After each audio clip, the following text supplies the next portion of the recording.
चिंता संतानहंतारो यत्पादाम्बुजरेणवः स्वीयानां तान्निजाचार्यान् प्रणमामि मुहुर्मुहुः। यदनुग्रहतो जन्तुः सर्वदुःखातिगो भवेत् तमहं सर्वदा वन्दे श्रीमद्वल्लभनन्दनम्। अज्ञानतिमिरान्धस्य ज्ञानाञ्जनशलाकया चक्षुरुन्मीलितं येन तस्मै श्रीगुरवे नमः। नमामि हृदये शेषे लीलाक्षीराब्धिशायिनम् लक्ष्मीसहस्रलीलाभिः सेव्यमानं कलानिधिम्। चतुर्भिश्च त्रिभिस्तथा षड्भिर्विराजते योऽसौ पञ्चधा हृदये।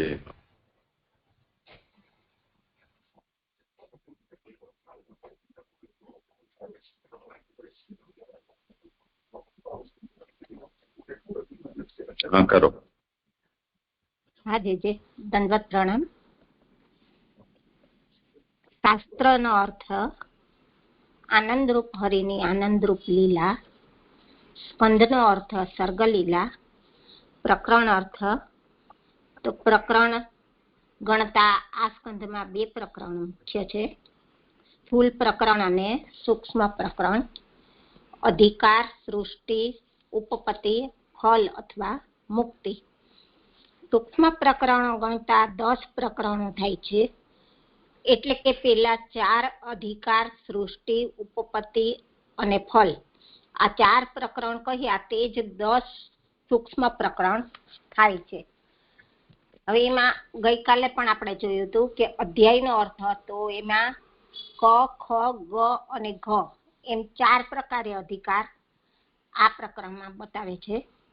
તેમાં ક માં કહે છે કે મોક્ષ પ્રાપ્ત થવા માટે, તો એમાં કહે છે કે પેલું છે કે ઘરમાં આસક્તિ ના હોવી જોઈએ, બીજું કહે છે કે દેહ શુદ્ધિ માટે વ્રત તપ આચર્ય હોવો જોઈએ, અને ત્રીજું કહે છે કે તીર્થોમાં ફરવું.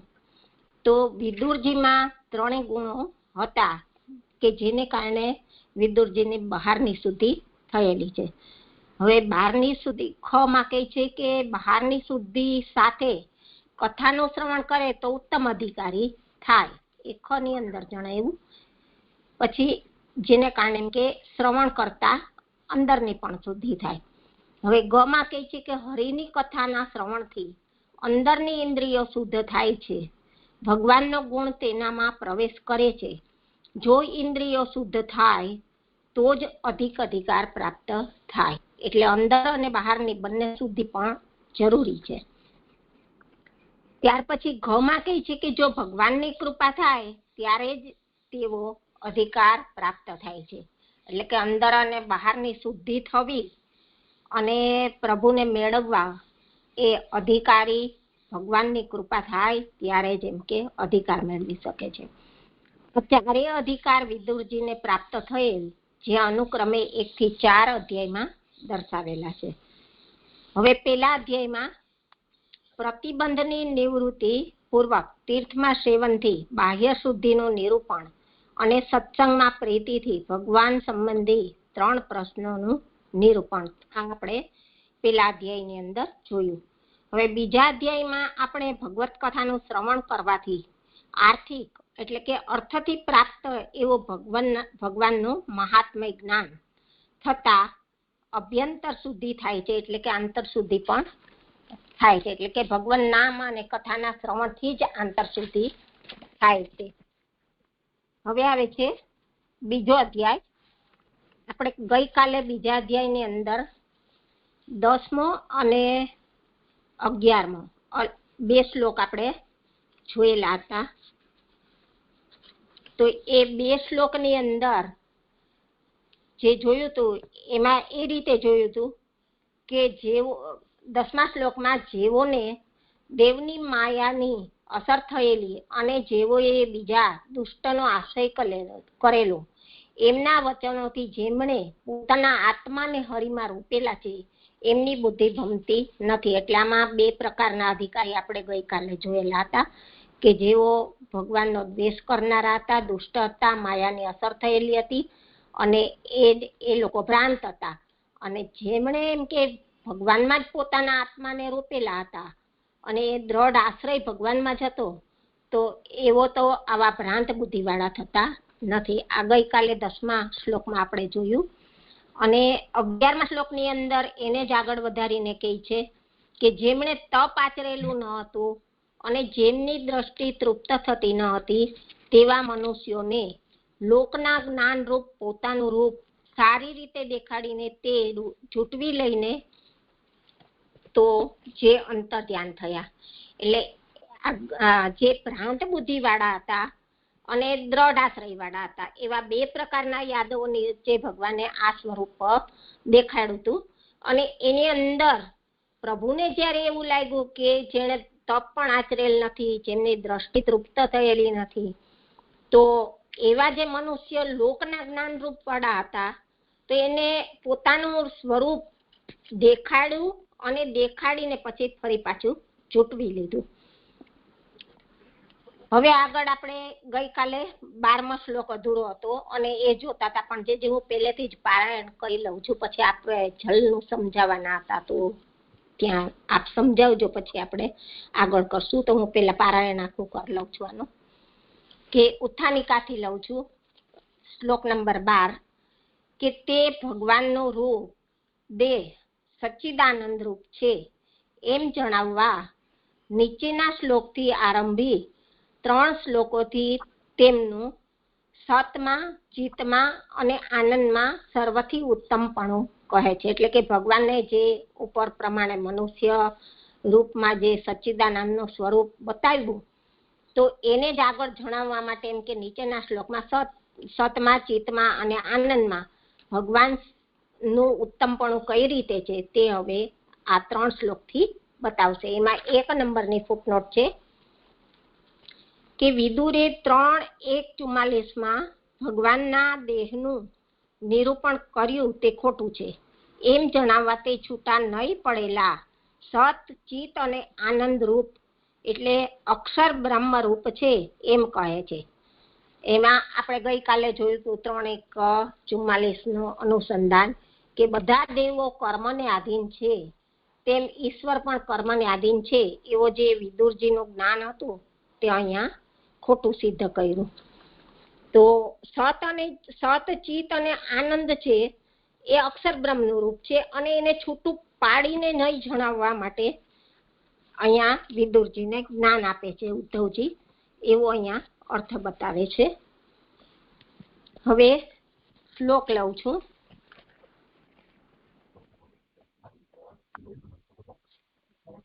શ્લોક છે યત મર્ત્ય લીલા ઉપૈકમ સ્વયોગ માયાબલમ દર્શયતા ગૃહિતમ વિસ્માપનમ સ્વસ્ય ચ શોભગ વૃદ્ધેઃ પરમ પદમ ભૂષણ અંગમ.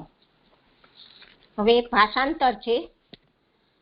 જે રૂપ મર્ત્યો જેવી લીલામાં ઉપયોગી છે, પોતાની યોગમાયાનું બળ દર્શાવતા ગ્રહણ કરેલું છે, પોતાને પણ વિસ્મય પમાડનારું છે, સૌભાગ્ય અને સમૃદ્ધિનું ઉત્તમ સ્થાન છે, જેના અંગો ભૂષણોના પણ ભૂષણ રૂપ છે.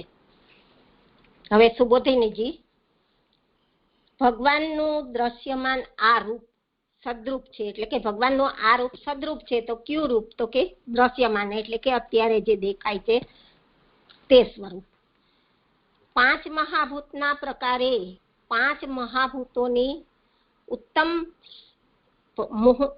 5 મહાભૂતોની સમાન હોવા છતાં 5 મહાભૂતોથી ઉત્તમ છે. એટલે કે પંચ મહાભૂતના પ્રકારનું છે, 5 મહાભૂતોની સમાન છે, અને છતાં પણ ભગવાનનું આ સ્વરૂપ છે એ પંચ મહાભૂત કરતા ઉત્તમ છે.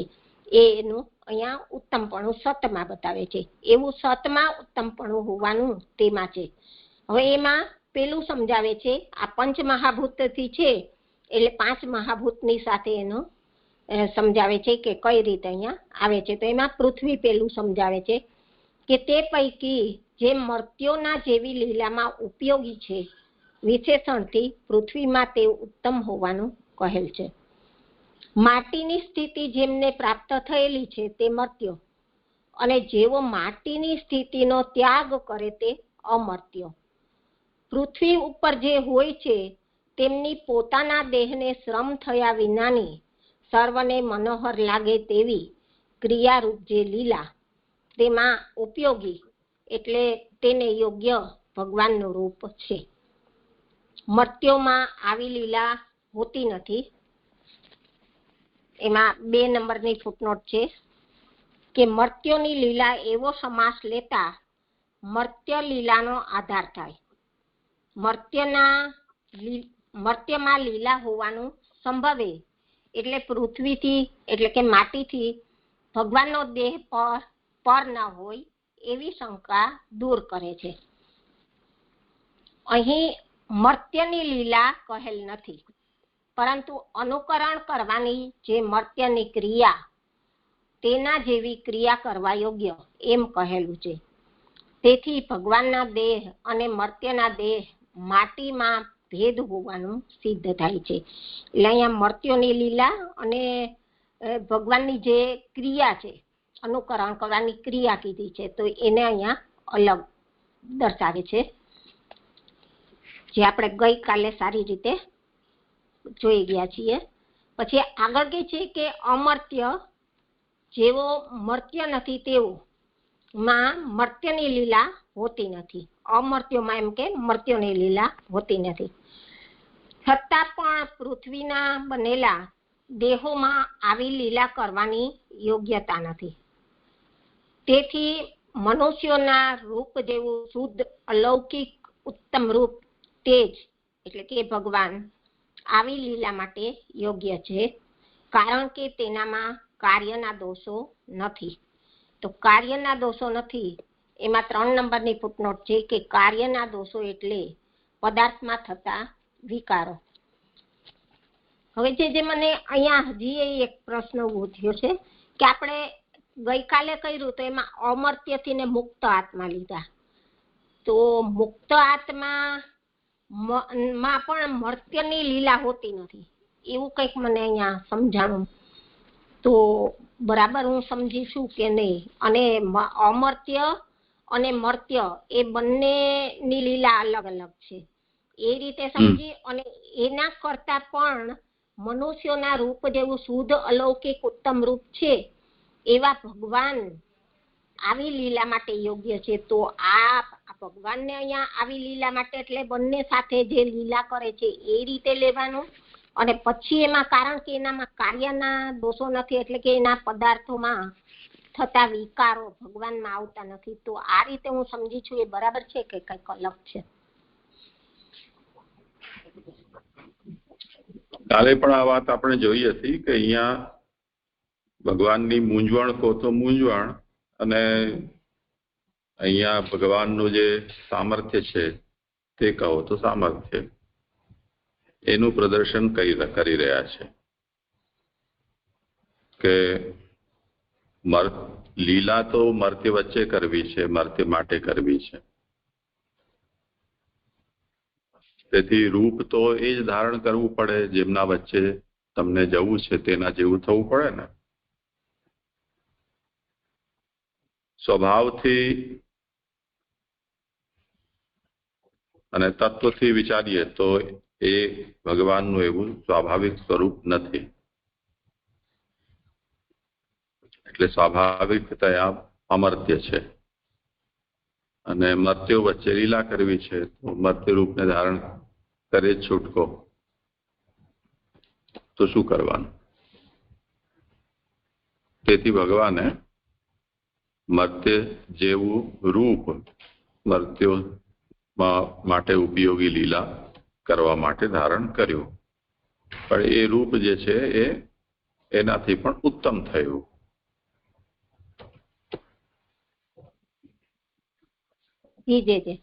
પણ જે આ અમર્ત્ય આપણે મુક્ત જીવને લીધા, તો મુક્ત જીવ છે એ પૃથ્વી ઉપરથી ને મુક્ત થઈને વૈકુંઠમાં કે અન્ય લોકમાં જાય ત્યારે પ્રભુ એની સાથે લીલા કરે એ લેવાની, કે અહીંયા પછી યોગીઓના હૃદયની અંદર યોગ કરે છે ત્યારે પ્રભુ એનું સ્વરૂપ દેખાડે એ રીતે લેવાનું, એ નથી હજી બહુ ખ્યાલ આવતો. નહીં, એ તો છે. મૂળ વાત એ છે કે આ વાત બતાવી રહ્યા છે ને કે ભગવાને મર્ત્ય લીલોપૈક સ્વરૂપ ધારણ કર્યું છે. તો એમાં મર્ત્ય અને અમર્ત્ય મર્ત્ય લીલોપૈક રૂપ ધારણ કર્યું, જેવું હતું તેવા રૂપથી જ પધારતા ને ભગવાન. તો એમાં આ સમસ્યા બતાવી રહ્યા છે કે મર્ત્યાનામ ન લીલા ધારત્વમ ને અમર્ત્યેષુ મર્ત્ય લીલા ભાવ. જે મર્ત્ય છે, મર્ત્ય એટલે જેમણે મૃત ભાવને પ્રાપ્ત કરેલો છે તે બધા મર્ત્ય, એટલે આપણે બધા એમ સમજો. અને મૃત ભાવને જે છોડી દે છે તે અમર્ત્ય. હવે પૃથિવ્યામ યે ભવંતિ તેષામ યા લીલા સ્વરૂપ ક્લેશ વ્યતિરેકેણ સર્વ મનોહર ચેષ્ટા રૂપા. તો મર્ત્ય જે છે તો પૃથ્વીમાં જે થાય છે તે કહેવાશે. એમની જે લીલા છે એટલે કોઈ પણ પ્રકારના ક્લેશ વિના. લીલાનો મતલબ જ આપણે કાલે સમજ્યા હતા કે જે અનાયાસેન હર્ષાદ ક્રિયમાણા નિષ્પ્રયોજનિકા કૃતિ. તો તેમાં કોઈ સ્વરૂપ ક્લેશ વ્યતિરેક અને બધાને મનોહર હોય એ પ્રકારની ચેષ્ટારૂપ લીલા છે. તો એના માટે જે ઉપૈક એટલે યોગ્ય જે રૂપ છે તે પ્રભુને ધારણ કરવું છે. તો એમાં મર્ત્યાનામ ન લીલા ધારત્વમ ને અમર્ત્યેષુ મર્ત્ય લીલા ભાવ, આ એક સિદ્ધાંત છે. તેમ છતાં પણ હવે ભગવાન પાર્થિવ રૂપ ધારણ કરે પણ યોગ્ય જો ન હોય તો પ્રભુનું પ્રયોજન સિદ્ધ ન થાય. એટલે ભગવાને અલૌકિક જેવું મનુષ્ય રૂપ જેવું દેખાતું શુદ્ધ સદરૂપ ભગવાને ધારણ કર્યું. અને એ રૂપ છે એ આ પ્રકારની લીલા કરવા માટે યોગ્ય થયું કે જેની અંદર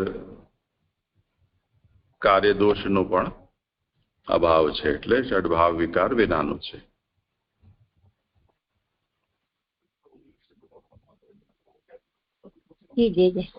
સરસ થયું. હવે બીજું છે જલનું. એનું તો જે હું પારાયણ જ કરીશ, આખું આપ જ કરાવજો. હા, એ તો કાલે તમે કરી લીધું છે, એટલે એમાં બીજું વિશેષ કઈ નથી કે ભગવાને સ્વયોગ માયા બલમ દર્શયતા ગૃહીતમ. એટલે આ પ્રથમની અંદર તો જેમ તમે નિરૂપણ કરી દીધું તો પાર્થિવ પૃથ્વી તત્વનું નિરૂપણ થયું. તે પછી હવે જલ તત્વનું કરી રહ્યા છે. તો અહીંયા ઉદાહરણમાં જે આકાશમાં સૂર્ય ચંદ્ર વગેરે છે એનું પૃથ્વી પર જેટલા જલાશયોમાં પ્રતિબિંબ પડે છે એનું ઉદાહરણ છે. તો ભગવાનના એટલે આ જે તેજોમય રૂપ છે એ જેવી રીતે જલાશયના ભેદથી જલમાં પ્રતિબિંબિત થાય છે એટલા રૂપો, અનેક રૂપો અહીંયા પ્રકટ દેખાય છે. અને એમાં એટલું વિશેષ છે કે જલના કંપન વગેરેથી એમાં જે પણ કંપન દેખાય છે પ્રતિબિંબિત થતા રૂપમાં, એ વિશેષ ધર્મો જે છે એ મૂળમાં નથી પરંતુ કેવલ પ્રતિબિંબ માત્રમાં છે. તો એ વાતને અહીંયા સમજાવી રહ્યા છે કે જે પાર્થિવ રૂપ ભગવાન છે એમણે પોતાની યોગ માયાનું બલ દર્શાવતા ગ્રહણ કરેલું છે. આ રૂપ જે છે ભગવાને યોગ માયાનું બલ દર્શાવતા ગ્રહણ કરેલું છે. એમાં ઉદાહરણ આપેલું છે આગળ કે જેમ બલવાન પાસે તેની પરીક્ષા કરવા ભારે કામ કરાવવામાં આવે એમ સત્પદાર્થોના અનંત રૂપ કરનારી માયાનું બધું બલ એક સ્થળે યોજાયેલું દેખાડવા માટે ભગવાને પોતાનું તેવું રૂપ બનાવેલું. બલિષ્ઠ વ્યક્તિને આપણે ખૂબ વજન ઉઠાડવાનું કહીએ કે રસો ખેંચવાનું કહીએ કે કુસ્તી કરવાનું કહીએ, એનાથી એના બલનું અનુમાન આપણને થાય. એવી રીતે માયા પાસે ભગવાને આ જાતનું કાર્ય કરાવ્યું. ભગવાનનું જે રૂપ માયાએ પ્રકટ કરીને બતાવ્યું એમાં માયાનું બલ દેખાય છે. આગળ એ વાત આવે છે કે એ રૂપ માયાએ ભગવાનનું એવું બનાવ્યું કે એનાથી ભગવાન પોતે પણ વિસ્મિત થઈ ગયા. હવે જલ આ રીતે જુદા જુદા રૂપોને કેવી રીતે ગ્રહણ કરે છે એ વાત બતાવી કે જલ સ્વચ્છ હોવાથી જુદા જુદા રૂપો ગ્રહણ કરે છે. કે સ્વચ્છ જલમાં જેમ પ્રતિબિંબ પડે એમાં એ રૂપના દર્શન થાય છે. એ જલનું ઉત્તમપણું માયા છે. એટલે આ ઉત્તમ પ્રકારની માયા છે એણે ભગવાનના આવા રૂપને ધારણ કર્યા. એમાં વૈકુંઠમાં રહેલા રૂપને પણ એ ગ્રહણ કરે છે અને તે જલની સ્થિતિવાળી હોવા છતાં તેનું જલોમાં ઉત્તમપણું છે.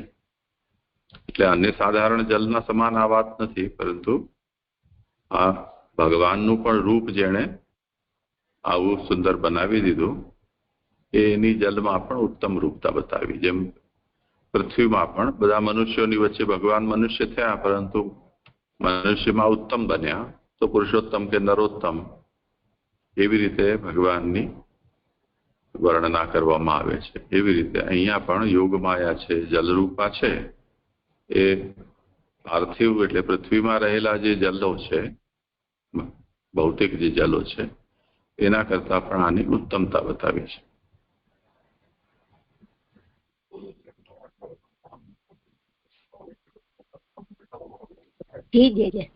અને જે ગઈકાલે અલકાબેનનો પ્રશ્ન જે હતો ને 6ઠી ફૂટનોટમાં કે માયામાં ભગવાનના રૂપોના અંશો પ્રવેશ કરે છે અને તેમાં પ્રવેશ કરેલા અંશોમાં તે ગુણોનો તે રૂપના ગુણો દેખાય છે. આ ગુણો માયા દેખાડે છે. એટલે ભગવાનની અંદર જે માયામાં એમ કે ભગવાનના અંશો પ્રવેશ કરે છે તો એ માયાને કારણે દેખાય છે એવું સમજવાનું. અને પછી એને એમ કીધું કે એનાથી એમ કે ભગવાનનું રૂપ યોગ માયાથી ઢંકાયેલું હોવાથી બધાને ભગવાન દેખાતા નથી. એટલે આ યોગ માયાને કારણે એમ કે ભગવાનનું રૂપ ઢંકાઈ જાય છે તો જે અધિકારી હોય એ જ ઓળખી શકે એવું કઈ આમાં સમજવાનું.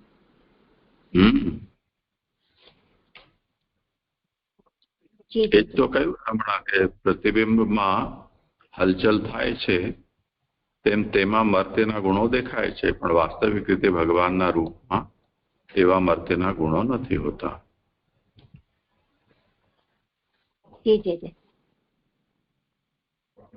હવે હું ત્રીજું કરું છું. હવે ત્રીજો પોઈન્ટ છે તેજનો. એમાં આગળ કહે છે કે વળી તે રૂપ ભગવાનને પોતાને પણ વિસ્મય પમાડનારું છે. ભગવાન પોતે તેજથી ભરપૂર અને સર્વનો પ્રકાશ કરનારા છે. પોતાનું બધું એ રૂપ બીજાઓને દેખાડે છે. તેમને કાંઈ વિસ્મય કરાવે તેવું નથી. તેવા ભગવાનને પણ આ તેમનું રૂપ વિસ્માપનમ એટલે કે એવો વિસ્મય કરાવનારું છે કે અહો હું આવું પણ રૂપ લોકમાં દેખાડું છું. તે રૂપ તેજ રૂપ હોવા છતાં તેજથી પણ ઉત્તમ છે. એટલે અહીંયા હવે ભગવાનના સ્વરૂપ વિશે કે જે ઉપર જે હમણાં બોલ્યા એ જ રીતે કે ભગવાનને પણ પોતાનું રૂપ છે એ વિષય પ્રમાણના રૂપ લાગે છે. તો એ કઈ રીતે લાગે છે એનું અહીંયા વર્ણન કરે છે કે ભગવાન પોતે તેજથી ભરપૂર છે અને સર્વને પ્રકાશ કરનારા છે. જે કાંઈ એના અંશની અંદર એમ કે અંશીનો જે અંશ આવે છે તો એને કારણે જેમ કે અંશ છે એ પ્રકાશિત થાય છે. તો સર્વને પ્રકાશ કરનારા છે. પોતાનું બધું એ રૂપ બીજાઓને દેખાડે છે. એટલે કે પ્રભુએ જે કાંઈ રૂપ જે કાંઈ ધારણ કરેલ છે એ બધું બીજાઓને દેખાડે છે. તેમને કાંઈ વિસ્મય કરાવે તેવું નથી. એટલે કે સામે જે અધિકારી જીવ છે તો એને તો પ્રભુ સર્વવ્યાપક અને સર્વરૂપ ધારણ કરનાર છે એવો જેને જ્ઞાન છે એને તો કઈ વિસ્મય કરાવનારું નથી. તેવા ભગવાનને પણ આ તેમનું રૂપ એવો વિસ્મય કરાવનારું છે. એટલે કે આવું જે સ્વરૂપ ધારણ કરે છે એ ભગવાનને પણ એમ વિસ્મય કરાવનારું છે. અને એ વિસ્મય કઈ રીતે દેખાડે છે કે એ ભગવાન પોતે પણ કહે છે કે અહો હું આવું પણ રૂપ લોકમાં દેખાડું છું. એ રૂપ તેજ રૂપ હોવા છતાં તેજથી પણ ઉત્તમ છે. એટલે કે આ તેજ રૂપ સ્વરૂપ છે પણ ભગવાને જે અત્યારે સત સ્વરૂપે તેજ રૂપ જે સ્વરૂપ ધારણ કરેલું છે તો એ તેજથી પણ ઉત્તમ છે. આવું કંઈક મને જે સમજાય છે, આમાં ભૂલ હોય તો કરાવજો. હવે ચોથું લઉં છું કે વળી તે રૂપ સૌભગત્રે એટલે પરમ પદમ એટલે કે સૌભાગ્ય અને અણિમા વગેરે 8 ઐશ્વર્યનું ઉત્તમ સ્થાન છે. સૌભાગ્ય એટલે ઉત્તમતા બતાવે છે અને અહીંયા વાયુ સ્વરૂપનું નિરૂપણ છે. અને અણિમા વગેરે એટલે કે જે 8 સિદ્ધિઓ છે તે 8 સિદ્ધિમાં 8 પ્રકારનું પ્રભુનું ઐશ્વર્ય જ્યારે પ્રભુ ધારણ કરાવે છે ત્યારે એમાં પણ એમ કે આ રૂપ છે તે ઉત્તમ સ્થાન વાળું છે. આ બે અનુક્રમે પ્રાણ અને યોગથી ઉત્પન્ન થનારા છે કે જે સૌભાગ્ય છે એ અને અણિમા. અહીંયા સૌભાગ્યથી કઈ રીતે લેવું ને છે જે એ મને નથી બહુ ખ્યાલ આવતો. તો એ પ્રાણ અને યોગથી અણિમા લધિમા વગેરે જે સિદ્ધિઓ છે એ યોગથી ઉત્પન્ન કરનારા છે. તેથી તે રૂપ પ્રાણ રૂપ હોય વાયુથી પણ ઉત્તમ છે. એટલે કે આ જે ભગવાન પોતાના ઐશ્વર્યનું સ્થાપન કરે છે અને એને કારણે જે સ્વરૂપ ધારણ કરેલું છે તો એ વાયુથી પણ ઉત્તમ છે. અહીં સૌભાગ્યનો અર્થ સર્વ પુરુષને આનંદ આપનારું ઘણું જ સૌંદર્ય છે. અહીંયા સૌભાગ્ય એટલે શું એ બતાવે છે કે સૌભાગ્યનો અર્થ કહે છે કે સર્વ પુરુષ એટલે સર્વ જીવને આનંદ આપનારું ઘણું જ સૌંદર્ય છે. વૃદ્ધિ એટલે સમૃદ્ધિ. તે રૂપ પુરુષોત્તમને પણ આનંદ ઉત્પન્ન કરનારું છે. તેથી જ આ રૂપ ઉપર ભગવાનની પ્રાણથી પણ અધિક ઘણી જ પ્રીતિ છે. વળી કહીને પાંચમું સમજાવે છે જે તો આનું થોડુંક કરાવો ને. અને આ સૌભાગ્ય અને વાયુ કઈ રીતે જોડ્યું ને બહુ નથી ખ્યાલ આવતો. હા, કોઈને સમાધાન કરવું હોય તો.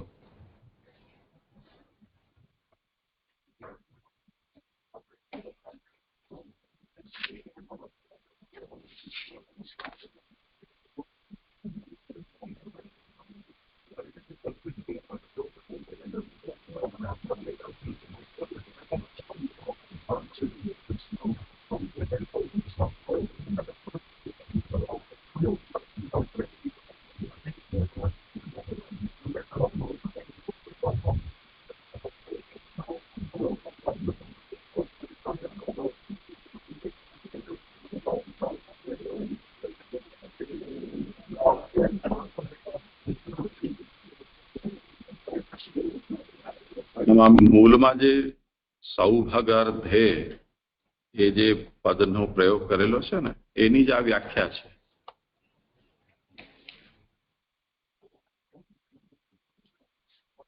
કે ભગવાનનું જે આ રૂપ છે કે જે ભગવાનને સ્વયંને પણ સ્વસ્ય છે વિસ્માપનમ પોતાને પણ વિસ્મય પમાડે છે. એ સૌભાગ્ય અને સમૃદ્ધિ એનું ઉત્તમ સ્થાન છે. જે સૌભાગ્યસ્ય વૃદ્ધેઃ અણિમાદિ ઐશ્વર્યસ્ય ચ પરમં સ્થાનમ સૌભગર્ધે પરમ પદમ એનો અર્થ કર્યો. એમાં અણિમા વગેરે છે એ તો યોગની સિદ્ધિઓ તરીકે પ્રસિદ્ધ જ છે, તો એને તો અહીંયા યોગ સાથે જોડ્યું છે. અને સૌભગર્ધે સૌભાગ્ય જે છે એને અહીંયા પ્રાણસ્ય કાર્યમ,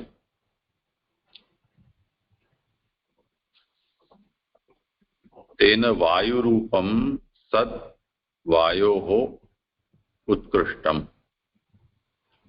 જે સૌભાગ્ય જે છે એને અહીંયા વાયુરૂપ બતાવ્યું છે, અને એમાં પણ ઉત્કૃષ્ટ જે વાયુ છે તેના સાથે, જેમ આના પહેલા પણ પાર્થિવ રૂપમાં અન્ય સાધારણ પૃથ્વીના રૂપો કરતા ઉત્તમતા બતાવી, તે જ રીતે જલ અને તેજમાં પણ ઉત્તમતા બતાવી, તેવી રીતે અહીંયા પણ આને ઉત્તમ બતાવેલું છે. તો સૌભગમ અત્ર સૌંદર્યાતિશય, એ જે સૌભાગ્યતા છે એ અહીંયા સુંદરતામાં અતિશયતા બતાવી છે. સર્વ પુરુષ રોચકત્વમ, એટલે જીવ માત્ર છે એમને રુચિ ઉત્પન્ન કરાવે તે પ્રકારનું. અને વૃદ્ધિ જે એ સમૃદ્ધિવાચક છે, જે અણિમાદી ઐશ્વર્ય એનું દ્યોતક છે.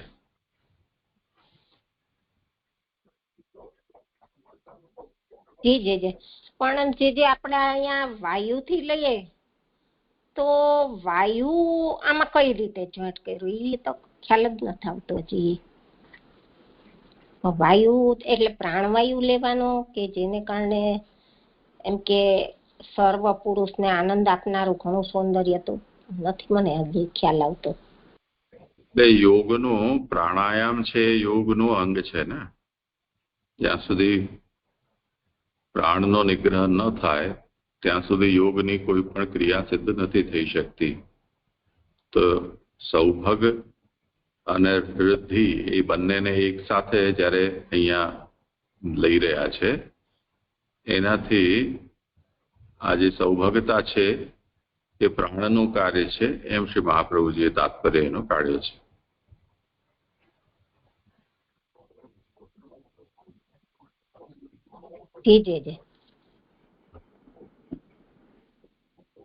હવે આગળનું છેલ્લું પાંચમું છે, આકાશ તત્વને સમજાવે છે. તો એમાં પાંચમું છે કે જેના અંગો ભૂષણ રૂપ છે તેવું તે રૂપ છે. આભૂષણોના પણ ભૂષણ બનેલા છે. અંગો જેના તેવું તે રૂપ છે. બાજુબંધથી આરંભી કૌસ્તુભ સુધીના આભૂષણો છે. એટલે આ જે ભગવાનનું સ્વરૂપ છે એ આકાશ તત્વની હારે આપણે જોઈએ તો એ વ્યાપક છે. તો એના પ્રભુના અંગ છે એ પણ ભૂષણ રૂપ છે, એવું તેનું રૂપ છે. અને આભૂષણોના પણ ભૂષણ બનેલા છે, જેના અંગો તેવું તે રૂપ છે. એટલે આભૂષણના પણ ભૂષણ છે તેવા એમ કે પ્રભુના આ અંગો છે. પછી એને જ આગળ આભૂષણથી સમજાવે છે કે બાજુબંધથી આરંભી કૌસ્તુભ સુધીના આભૂષણો છે. જેમ સુવર્ણના મણિઓનું ભૂષણ ઇન્દ્રનીલ મણિ છે, તેમ તે આભૂષણોનું ભૂષણ અંગ ભગવાનના દેહના અવયવ છે. એટલે જેવી રીતે એમ કે સુવર્ણની અંદર જો ઇન્દ્રનીલ મણિ હોય તો એ વચ્ચે પદક તરીકે હોય તો તે ખૂબ સુંદરતા શોભે અને એની જાય છે એ સર્વત્ર ફેલાય. એવી રીતે તેમ આભૂષણોનું ભૂષણ એટલે કે તેવા ભગવાન છે એ પણ એમના દેહના અવયવની અંદર, ભગવાનના દેહના અવયવ છે, તેમ આભૂષણોનું ભૂષણ એટલે કે આ બધા જ જે આભૂષણો પ્રભુએ ધારણ કરેલા છે એનું ભૂષણ એટલે કે એના અંગ ભગવાનના દેહના અવયવ છે. એટલે કે ભગવાનના દેહના અવયવથી જ આભૂષણો પણ શોભે છે. આથી એમ કહ્યું છે કે જેમ આકાશમાં વિમાન વીજળી વગેરે શોભે છે તેમ ભગવાનના રૂપમાં આભૂષણો શોભે છે. એટલે તે રૂપ આકાશની સમાન હોવા છતાં આકાશથી ઉત્તમ છે. એટલે ઉદાહરણ આપીને સમજાયું કે આકાશમાં જેવી રીતે વિમાન હોય કે વીજળી હોય તો એ આકાશની સાથે શોભે છે, તેમ ભગવાનના રૂપમાં પણ આભૂષણો જે ધારણ કરેલા છે તે શોભે છે. એટલે એ રૂપ આકાશની સમાન છે. જેમ આકાશની અંદર વીજળીનો વિમાન શોભે છે એમ ભગવાનના આભૂષણો ભગવાનના અંગમાં શોભે છે. તો બંનેની સમાનતા બતાવી. પણ એમ છતાં પણ આકાશની સમાન હોવા છતાં પણ આકાશ કરતા તો એમ કે ભગવાનનું આ સત સ્વરૂપ છે તે ઉત્તમ છે. આવું કંઈક જે મને સમજાણું. અહીંયા 12મો શ્લોક સંપન્ન થયો અને મારું નિરૂપણ પણ સંપન્ન થયું. દંડવત પ્રણામ છે. કોઈને પ્રશ્ન હોય તો. અને છેલ્લે જે મને એમ થયું કે આ પંચ મહાભૂતનો બનેલું પ્રભુનું સ્વરૂપ છે એમાં અહીંયા આભૂષણથી ને શોભતા બતાવ્યા તો એ આકાશ તત્વની ઉત્તમતા બતાવવા માટે જ છે કે આમાં કોઈ બીજું કઈ મહાપ્રભુ જે કહેવા માંગે છે એ બહુ નથી ખ્યાલ આવતો. એટલે ખરેખર અહીંયા આભૂષણો ભગવાનથી શોભિત થઈ રહ્યા છે. ભગવાનનું શ્રીઅંગ મેઘશ્યામ છે, એટલે જેવી રીતે આકાશમાં વીજળી અને વિમાન શોભે છે એવી રીતે આ આભૂષણોથી ભગવાનની શોભા નથી, પરંતુ ભગવાનથી આ આભૂષણો શોભાઈ રહ્યા છે એમ જણાવે છે. દંડવત પ્રણામ છે. આજે અહીંયા કહ્યું ને કે પુરુષોત્તમને પણ આનંદ ઉત્પન્ન કરનારો છે આ જે પ્રકટ રૂપ છે ભગવાનનો તે, અને આ રૂપ ઉપર ભગવાનની પ્રાણથી પણ અધિક ઘણી જ પ્રીતિ છે. એટલે પ્રભુને પોતાના સર્વ રૂપોમાં આ સ્વરૂપ અતિ પ્રિય છે એમ તાત્પર્ય છે. હા, એવું જ લાગે છે. જે અત્યારે પ્રકટ બિરાજી રહી છે એમ.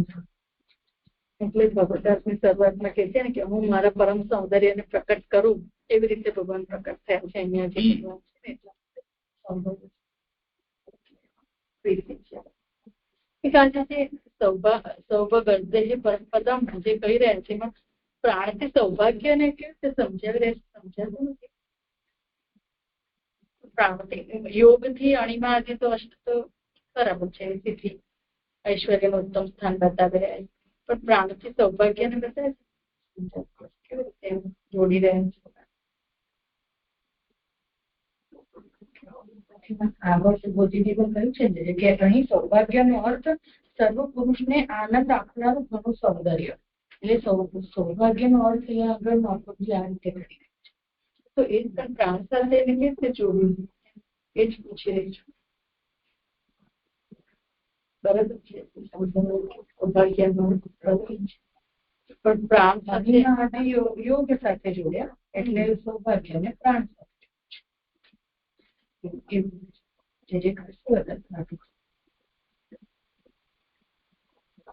હમણાં કર્યું ને હમણાં તારુબેન કરો વિષય આજ તો વાત કરી હમણાં આપણે.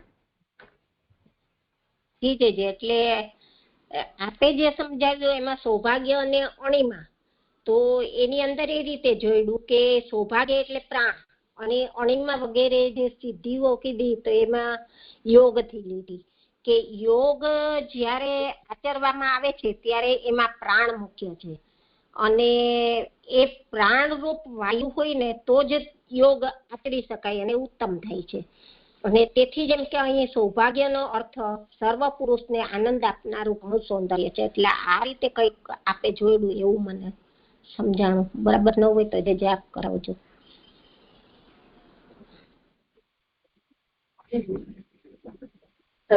હા, બીજું કઈ છે કોઈને? હા, પ્રણામ છે. અહીંયાથી કહ્યું ને કે માયાનું સેકન્ડ છે ને એમાં છે કે માયાનું બધું બલ એક સ્થળે યોજાયેલું દેખાડવા માટે ભગવાને પોતાનું તેવું રૂપ બનાવેલું. તો અહીંયા માયાનું બધું બળ એક સ્થળે યોજાયેલું એટલે પ્રભુ વ્યાપક છે અને હવે અહીં સાકાર સ્વરૂપ મનુષ્યને જેવું ધારણ કરી રહ્યા છે એવી રીતે આને સમજવાનું છે.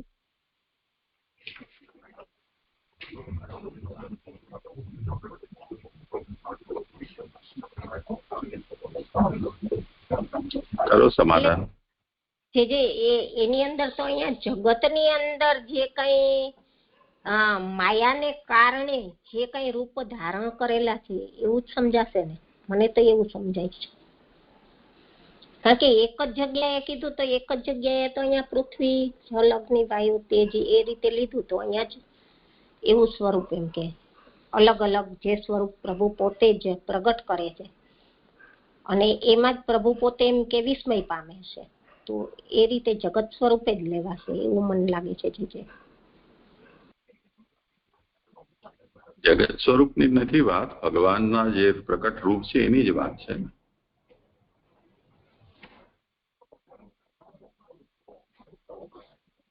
નાહમ પ્રકાશ સર્વસ્ય યોગમાયા સમાવૃતઃ મૂઢોયમ નાવિજાનાતિ લોકો મામ અજમવ્યયમ. એમ ભગવાને પોતાના જે પ્રકટ રૂપ છે એના સંબંધમાં જ આ વાત કહી છે. તો ભગવાને જે રૂપ પોતે ધારણ કર્યું છે, જેને યોગમાયાથી ઢાંકેલું છે, એ રૂપની જ આ વાત છે.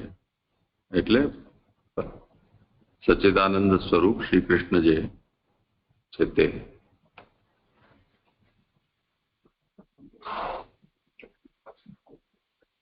એટલે જે હું જે સમજી કે બરાબર છે કે વ્યાપક રૂપના બદલે સાકાર સ્વરૂપ જે અત્યારે પ્રભુએ કર્યું છે એ એક જ સ્થળે, એટલે એવી રીતે લેવાશે.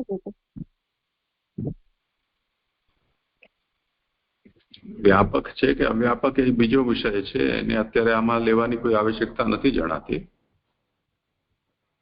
પણ યોગ માયાથી ભગવાને પોતે આ રૂપને પ્રકટ કર્યું છે. એ યોગ માયાની શક્તિની પરીક્ષા છે.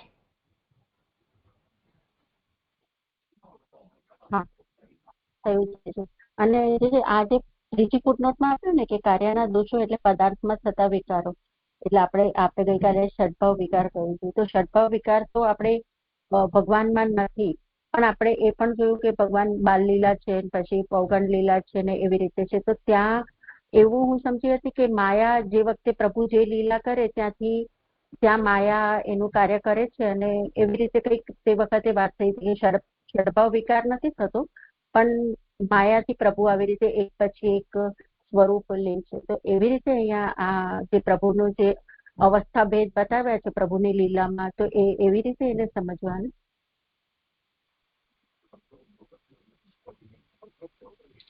માયા એવા રૂપ દેખાડે છે, અથવા તો જે લોકોનું વ્યામોહ થયેલું છે એમને આ વિકાર યુક્ત રૂપ દેખાય છે. હમણાં 6ઠા ફૂટનોટમાં એ જ વાત જોઈ. હા જી જી હા, પ્રણામ છે. જે સરસ મારું પણ ખુલ્યું, નહીં તો હું તો જગત સ્વરૂપે સમજતી હતી, પણ સરસ ખુલ્લું. દંડવત પ્રણામ છે. હા, આગળ જેમનો વારો હોય. હા જી દંડવત પ્રણામ. શ્લોક 13 વાળો છે હવે. એ પ્રમાણે સત્પદાર્થોમાં ઉત્તમપણું જણાવીને નીચેના શ્લોકમાં જોરથી બોલવાનો પ્રયાસ કરો. હા જી. એ પ્રમાણે સત્પદાર્થોમાં ઉત્તમપણું જણાવીને નીચેના શ્લોકમાં ચિત્તમાં ઉત્તમપણું કહે છે. એટલે આગળ જે સત્પદાર્થોમાં ઉત્તમપણું બતાવ્યું સચ્ચિદાનંદ રૂપનું, હવે નીચેના એટલે હવેના શ્લોકમાં ચિત્તમાં ઉત્તમપણું કહે છે. યત ધર્મ સુનોર્બત રાજસૂય નિરીક્ષય દક્ષ સ્વસ્તિ અયનમ ત્રિલોકઃ કાત સન્યેર્ન ચાદ્યેહ ગતમ વિધાતુઃ અર્વાક્ષ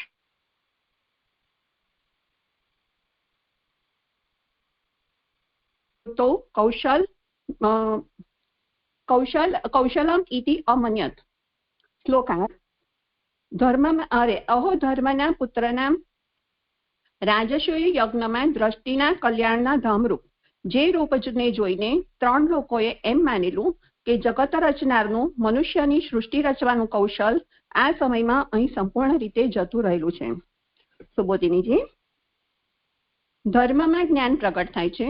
ભગવાનનું રૂપ ધર્મથી ઉત્પન્ન થયેલું અને ધર્મથી પણ ઉત્તમ છે. તે ધર્મમાં પણ રાજસ્વ યજ્ઞ ધર્મના ઉત્તમપણારૂપ છે તેવી ભગવાનની સ્થિતિનું ધર્મથી સ્મરણ કરીને આ કહે છે. એટલે કે વેદોમાં જે પૂર્વકાંડ અને ઉત્તરકાંડ છે, એટલે ઉત્તરકાંડમાં જ્ઞાન શક્તિનું જે રૂપ છે તે અહીં કહે છે. એટલે કે ધર્મમાં જ્ઞાન પ્રગટ થાય છે. એટલે કર્મ અને જ્ઞાન, ક્રિયાશક્તિ અને જ્ઞાન શક્તિ વાળું જે ભગવાનનું છે તે ભગવાનનું રૂપ ધર્મથી ઉત્પન્ન થયું. ધર્મમાં જ્ઞાન પણ આવી ગયું. એટલે જ કહ્યું કે ધર્મમાં જ્ઞાન પ્રગટ થાય છે.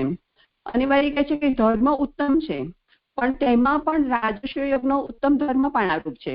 એટલે યજ્ઞ રૂપો તનુહરી જે કહ્યું છે, એટલે કે યજ્ઞ રૂપો જે ભગવાન છે તે રાજસ્વ યજ્ઞના ઉત્તમ પણારૂપ છે. આમ ભગવાનની સ્થિતિનું ધર્મથી સ્મરણ કરીને આ કહેલું છે.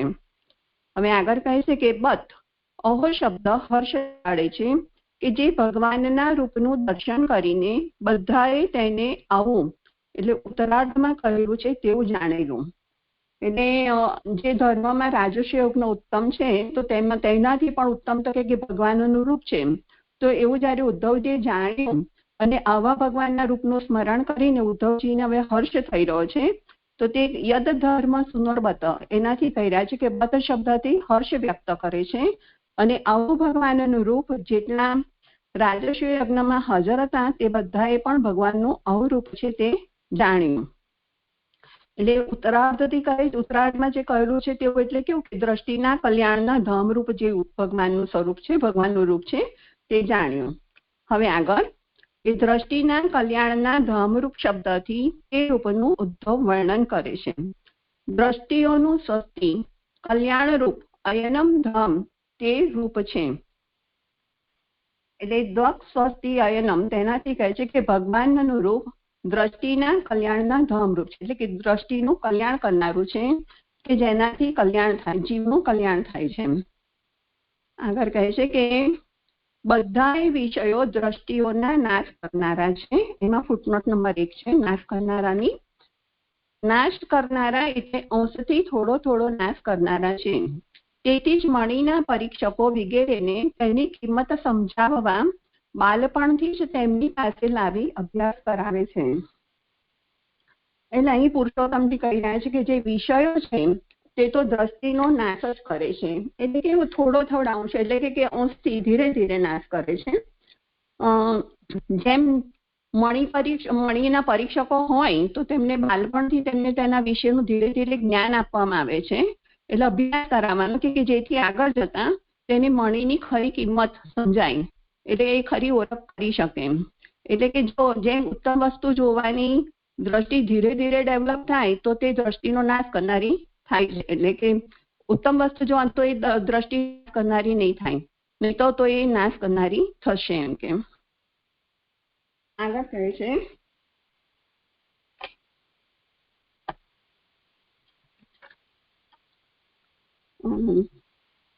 જે ભગવાનના સંબંધ વાળા વિષયો છે તેઓ પણ સ્વરૂપથી કલ્યાણરૂપ નથી.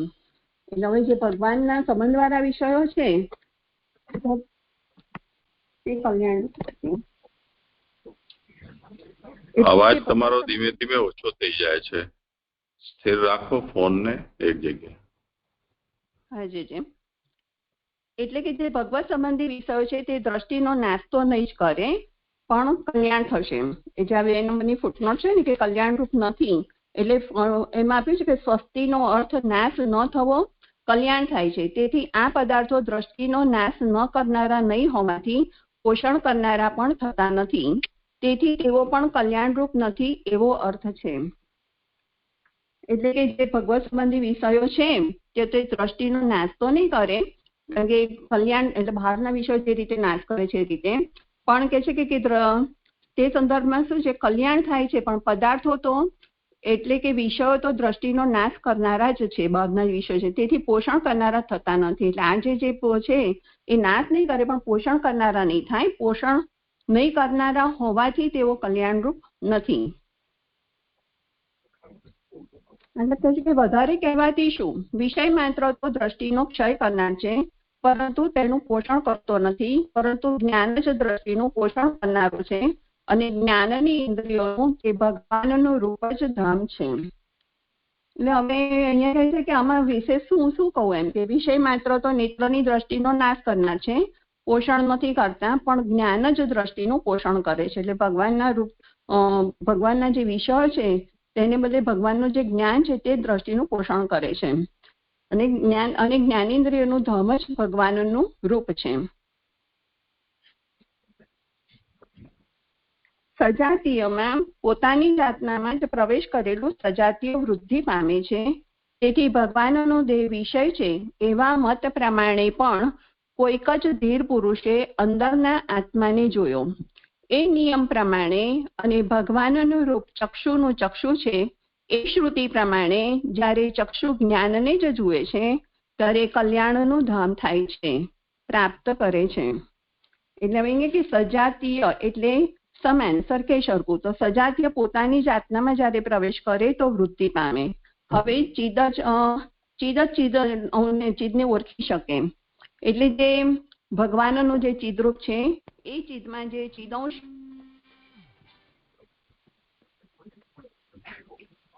અવાજ નથી આવી રહ્યો. હા જે વચ્ચે ફોન આવી ગયો હતો ને એટલે સોરી. હવે આવે છે? એટલે ભગવાનનું ચિદરૂપ છે એ ચિદમાં જે ચિદંશ જીવરૂપ છે તે પ્રવેશે તો તેને ઓળખી શકશે, જાણી શકશે. એટલે કહે છે કે ભગવાનનો દેહ વિષય રૂપ છે, કારણ કે વિષય ભગવાનથી ભિન્ન જ નથી. જે કાંઈ જગત છે ને તે પણ ભગવાનનો દેહ છે.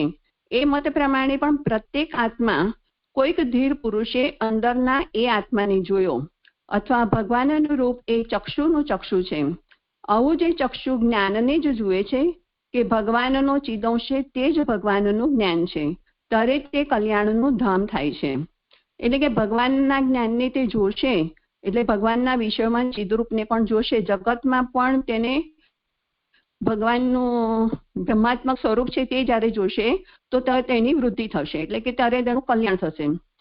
એનું કારણ શું છે? તો કે વિષયો જળ છે, તેમાં ભગવાનને જોવા ઘણા અઘરા છે. તેથી અહીં કહ્યું છે કે કોઈક ધીર પુરુષે, એટલે કોઈ એવો જ્ઞાની ભક્ત છે કે જેણે પોતાના આત્માને, એટલે જે ભગવાનનું ચિદરૂપ છે એમાં એને જોયો, પોતાના આત્મામાં એને ભગવાનને જોયા એમ. હવે આગળ કહે છે કે રાજશ્રીમાં ભગવાનના દર્શન થયા ત્યારે ત્રણેય લોકની જે માન્યતા થઈ તે કહેલી છે. અહીં એટલે ચિત્રૂપ ભગવાનના દેહમાં વિધાતું એટલે કે જગત રચનાનું કૌશલ જતું રહેલું છે.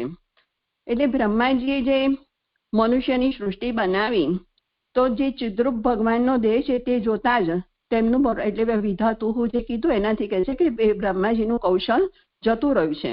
એટલે એમનું અસામર્થ્ય એમણે બતાવ્યું છે એમ.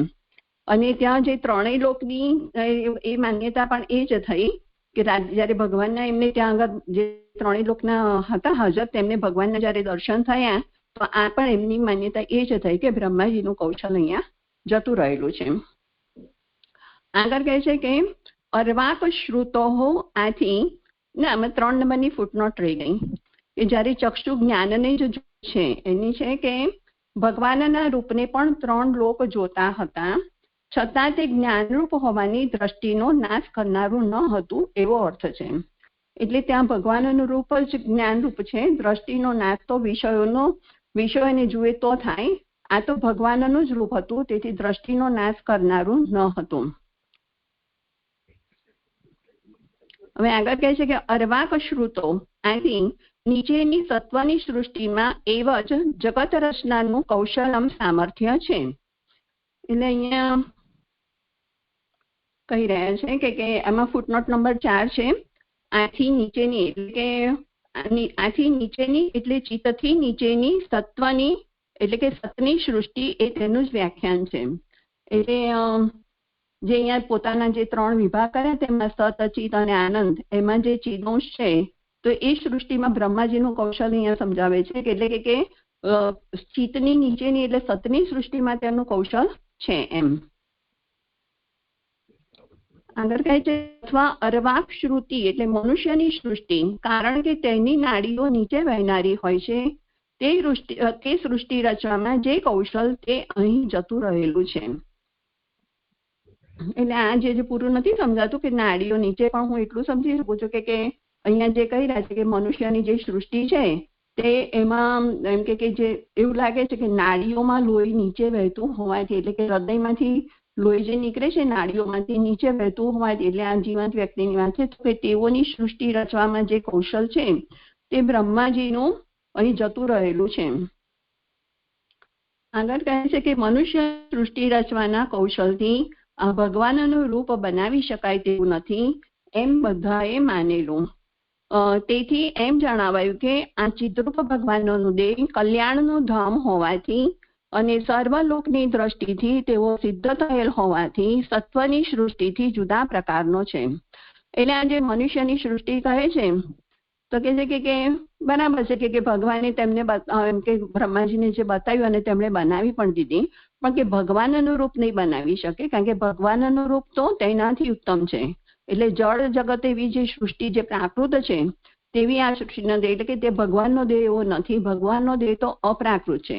આ ચિદ્રૂપ ભગવાનનો દેહ એ કલ્યાણનું ધામ છે, એ બધાથી ઉત્તમ સિદ્ધ થયેલો હોવાથી બ્રહ્માજીનું કૌશલ પણ અહીં કામ કરી શકતું નથી. એટલા માટે તે સત્વની સૃષ્ટિથી જુદા પ્રકારનું છે એવું અહીંયા જણાવે છે. આ શ્લોક સંપન્ન થયો છે. પણ પેલું મનુષ્યની સૃષ્ટિમાં જે કીધું ને કે નાડીઓ નીચે વહેનારી હોય છે, નથી મને સમજ પડતી.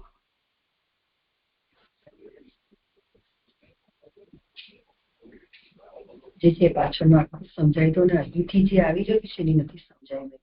કારણ કે ઉપર એમ કહ્યું ને કે ચિદ્રૂપ ભગવાનના દેહમાં જગત રચનાનું કૌશલ જતું રહ્યું, ને નીચે એ જ વાત કરી કે ચિદ્રૂપ ભગવાનનો જે દેહ છે એ કલ્યાણનું ધામ છે. તો આ બે વસ્તુ બ્રહ્માજીથી એમણે જે સમજાયું એ રીતે લેવાનું છે. આટલો આખો પેરેગ્રાફ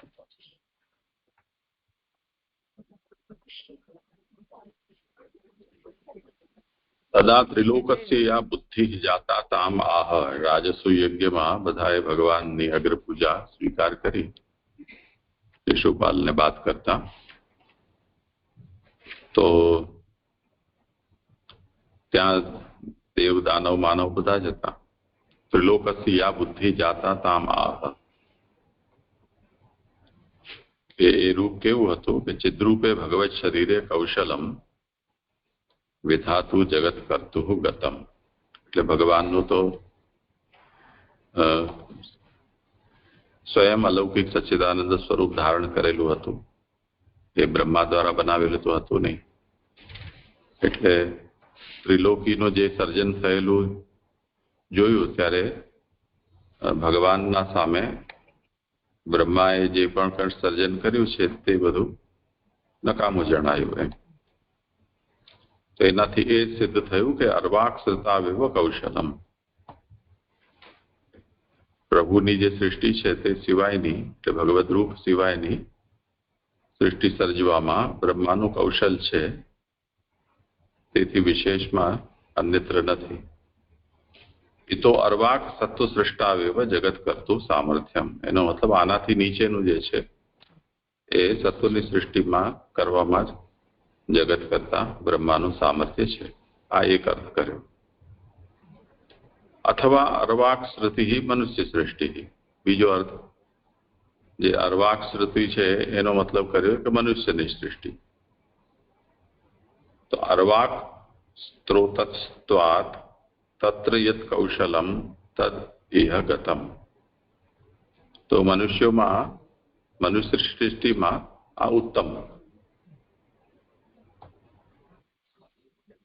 એ અર્થ લો. તો મનુષ્યોમાં ઉત્તમ, જે આના પહેલા પણ નિરૂપિત કરતા આવ્યા છે કે ભાઈ પાર્થિવમાં પણ આ ઉત્તમ છે ને યોગ માયા દ્વારા થયેલું આ એની શક્તિનું પરીક્ષણ છે જલના ઉદાહરણથી. તો તત્ર યત કૌશલમ તદ ઇહ ગતમ. તો મનુષ્યોમાં આ ઉત્તમ મનુષ્ય છે, તેથી બ્રહ્મા દ્વારા સર્જિત મનુષ્યો છે એની તુલનામાં આ ઉત્તમ હોવાથી અહીંયા બ્રહ્માનું સામર્થ્ય ચાલે એવું નથી. તેથી અર્વાક શ્રુતિ કૌશલેન ઇદમ કર્તુમ ન શક્યતે ઇતિ અમન્યત. અર્થાત બ્રહ્મા જે આટલી સુંદર સૃષ્ટિ બનાવી શકે એ આવા સ્વરૂપને પ્રકટ કરી ન શકે એવું બધા લોકોએ માન્યું.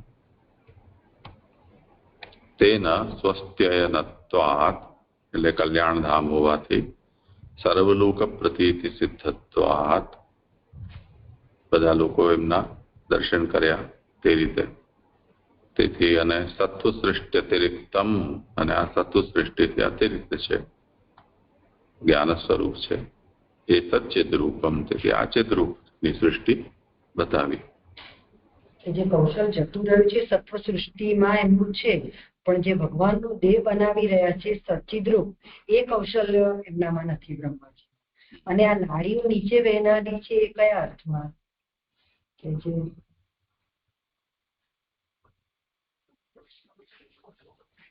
તો આપણે કહ્યું એ બરોબર લાગે છે. એમની જ પ્રશ્ન, એટલે હૃદયથી જે નાડીઓનું ગમન થઈ રહ્યું છે. આમ તો નાડીઓ ઘણા બધા પ્રકારની છે, હૃદયથી ઉપરની પણ છે, પણ એવો જ અભિપ્રાય સમજવો જોઈએ.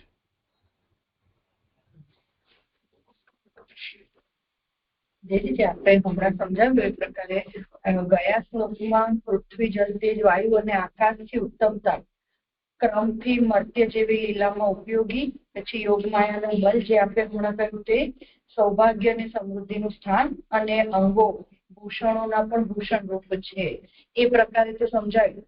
પણ અહીંયા આ જે 13મા શ્લોકમાં જે જ્ઞાન સ્વરૂપ, એને આ કલ્યાણના ધામ રૂપ તરીકે સમજવાનું છે. જે જ્ઞાન સ્વરૂપ એટલે ભગવાનના જે ષટ્ગુણ છે એમાં જે ભગવાનનું પૂર્ણ જ્ઞાન છે એ રૂપે એને સમજવાનું, કે એનાથી પણ કંઈક ભિન્ન, જેવી રીતે ગયા શ્લોકમાં ભિન્નતા બતાવી થોડું છે, જે હજુ આમાં કરો સમાધાન હલકાબેન.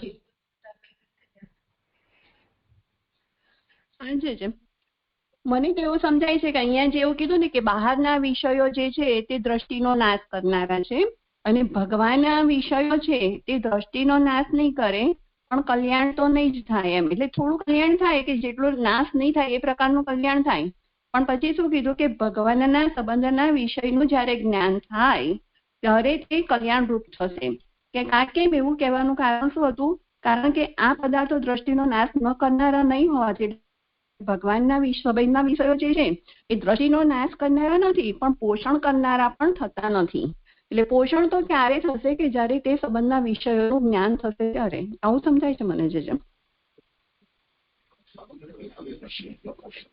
જે મને પણ આ જ પૂછવું હતું, એટલે વચ્ચે બોલું છું કે આ આગળના પેરેગ્રાફ જે સારુંથી જ સુબોધિની, એમાં એમને સમજાવે છે સેન્ટેન્સ, તો ભલે એવું સમજ પડે, પણ આખા શ્લોકનું શું તાત્પર્ય છે ને એ ખબર નથી પડતી. આ ચિત્તની વાત તો હમણાં આપણે કરાવી તેમ છેલ્લે આવે છે કે બ્રહ્માજી પણ આવા ભગવાનનો દેહ બનાવી ન શકે, પણ અહીંયા જે બધી વાત છે દ્રષ્ટિના કલ્યાણ રૂપ ને બધા વિષયો ને બધું, એ શું કહેવાનું તાત્પર્ય છે નથી ખબર પડતી.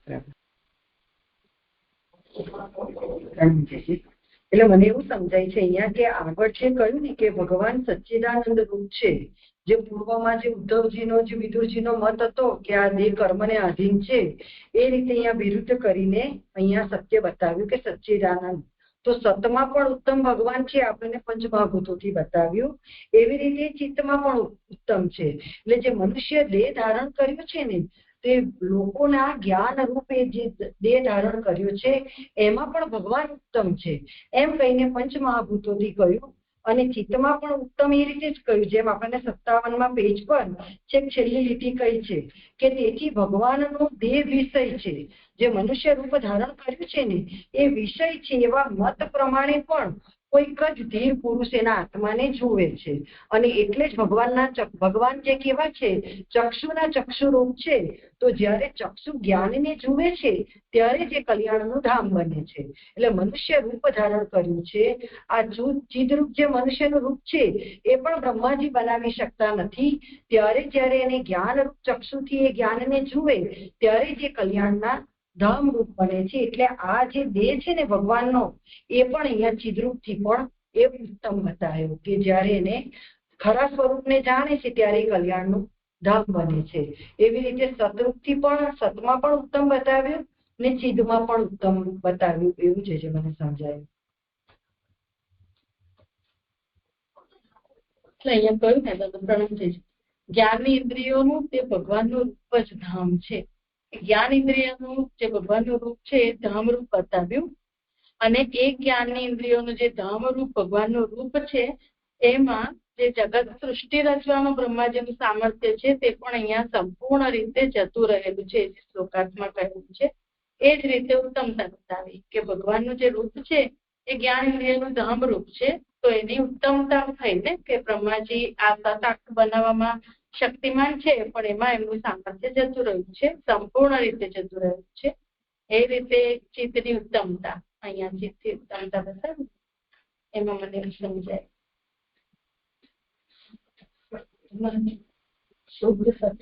મને આ દ્રષ્ટિના કલ્યાણ રૂપ લખ્યું છે ને ત્યાંથી આ છેલ્લી 57 પેજનું 5-6 લાઈન જે નીચેથી છે ને એ શું કહેવા માંગે છે ને એ નથી સમજ પડતી. આની સાથે શું કનેક્શન છે આ શ્લોકનું? બ્રહ્માજી કરી નથી શકતા એ બધું પાછળ જે કહ્યું સમજી શકીએ, પણ આ કહીને શું કહેવા માંગે છે દ્રષ્ટિના કલ્યાણ રૂપ ધામથી એ બધું મને નથી ખબર પડતી. ભગવાનનું રૂપ એવું છે કે જે દ્રષ્ટિના કલ્યાણના ધામ રૂપ છે, એટલે ભગવાનના રૂપના દર્શન કરતા એટલે દ્રષ્ટિ એના પર પડે એટલે તો એનું કલ્યાણ જ થાય એમ, એવું એ રૂપ છે.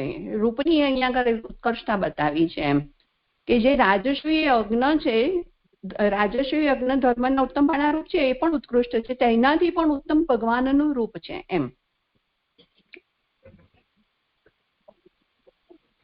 હું એવું સમજી કે રાજસૂય યજ્ઞમાં બધાએ આવા રૂપ જોયા એવું કંઈક આ શ્લોકાથી સમજી. ના, યજ્ઞ રૂપો તનુહરી યજ્ઞ જે છે ભગવાનનું રૂપ છે ને, શ્રુતિ એટલે તૈત્તરીય ઉપનિષદમાં કેમ આવે છે ને કે યજ્ઞ રૂપ તનુહરી એમ, એટલે એ ભગવાનનું રૂપની અહીંયા આગળ મહત્તા બતાવી છે.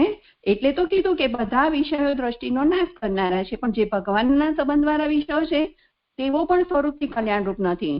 તો વિષય માત્ર તો દ્રષ્ટિનો ક્ષય કરનાર, એટલે જો હવે આમ જુઓ તો વિષય એટલે કોઈ પણ ભગવાનનો, પરંતુ તેનું પોષણ, પરંતુ જ્ઞાન જ દ્રષ્ટિનું પોષણ કરનારું છે. હવે જ્યારે તમે ભગવાન અને જ્ઞાનની ઇન્દ્રિયોનું તે ભગવાનનું રૂપ જ ધામ છે, એટલે ભગવાનના રૂપથી જ આ બધું કલ્યાણ થાય છે એવું મને સમજાય છે.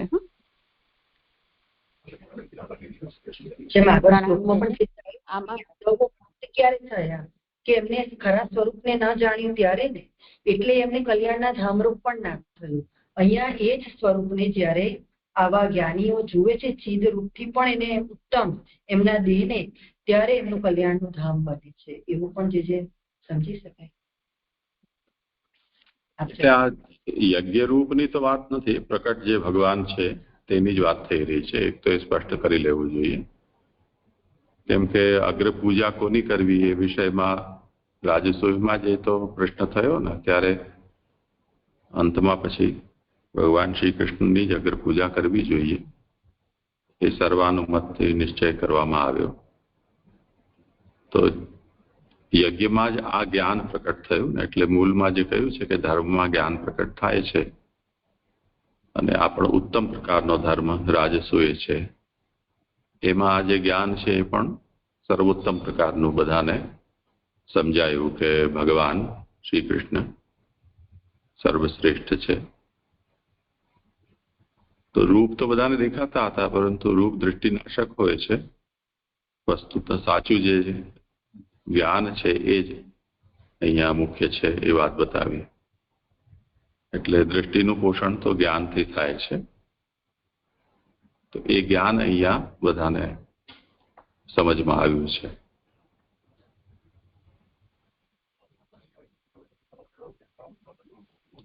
એટલે આ ચિત્તમાં જે ઉત્તમપણું છે ચિત્તમાં એ અહીંયા આ રીતે બતાવેલું છે. સતનું આના પહેલા બતાવ્યું 11-12માં, અહીંયા ચિત્તમાં ઉત્તમપણું કહ્યું છે. હા, હવે થોડું સમજાયું. તો આપણે એવું સમજી શકીએ કે આ જે સચ્ચિદાનંદમાંથી સાધ હતું તો એ આ ભગવાનનું જે આઉટર અપિયરન્સ જેવી રીતે આપણે સમજીએ ને, અહીંયાથી ચિદરૂપ એટલે ભગવાનની જે આપણને એમના સ્વરૂપનું જે જ્ઞાન થાય એવી રીતે કંઈ કે જે આપણે જોઈ ન શકીએ, આપણી ઇન્દ્રિયનું થી થતું જે જ્ઞાન છે એવું કંઈક આને ચિદરૂપ સમજી શકીએ, જે અહીંયા ઉત્તમ છે એવું સમજી શકાય.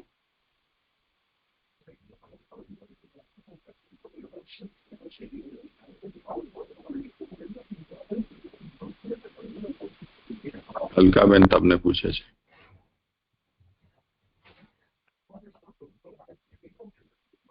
એટલે અહીંયા એ તો કહેલું જ છે ને કે જ્ઞાન છે તે, એટલે અહીંયા એનાથી તો સમજાવી દીધું ને કે જ્ઞાન જ એમ કે પોષણ કરનાર થશે ને કલ્યાણરૂપ થશે, એટલે જ્ઞાનની ઉત્તમતા તો બતાવી જ છે ને. અને ચિદ અંશ એટલે ચિદ અંશ નો અર્થ છે એટલે એ જ્ઞાનનું જ છે ને એમ.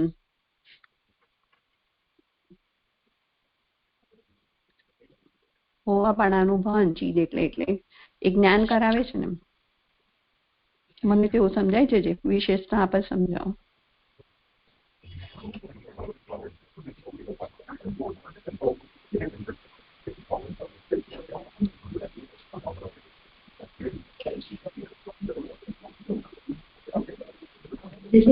કઉ છું એ બરાબર છે ને, જે છે કે અત્યારે એમણે પણ કહ્યું છે એટલે હોવાપણાનું ભાન. તો આ જે બધું નિરૂપણ આવ્યું કે એમને બધાને પ્રભુના દર્શન થયા રાજસૂય યજ્ઞમાં, અને એમને જે અહીંયા લખ્યું છે જ્ઞાન જ દ્રષ્ટિનું પોષણ કરનારું છે, તો એવી રીતે એમની માન્યતા થઈ કે આ જે ભગવાન છે એવું તો બ્રહ્માજી પણ ન બનાવી શકે ને આમનો દેહ કલ્યાણનું ધામ છે. તો આ વિચાર બરાબર છે.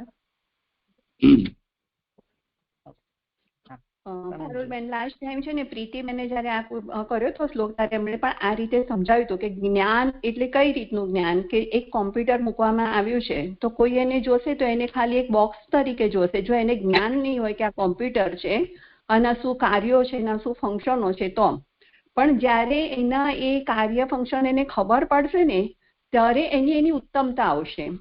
એટલે વસ્તુને જોવાથી, દ્રષ્ટિ પડવાથી કે જોવાથી એ વસ્તુની ઉત્તમ, પણ જયારે એનું જ્ઞાન એને થાય ને ત્યારે એને એટલે જ્યાં કીધું ને પોષણ કરતા થશે ત્યારે તો એની મહત્તા બતાવી છે રીતે. મને એવું સમજાય છે.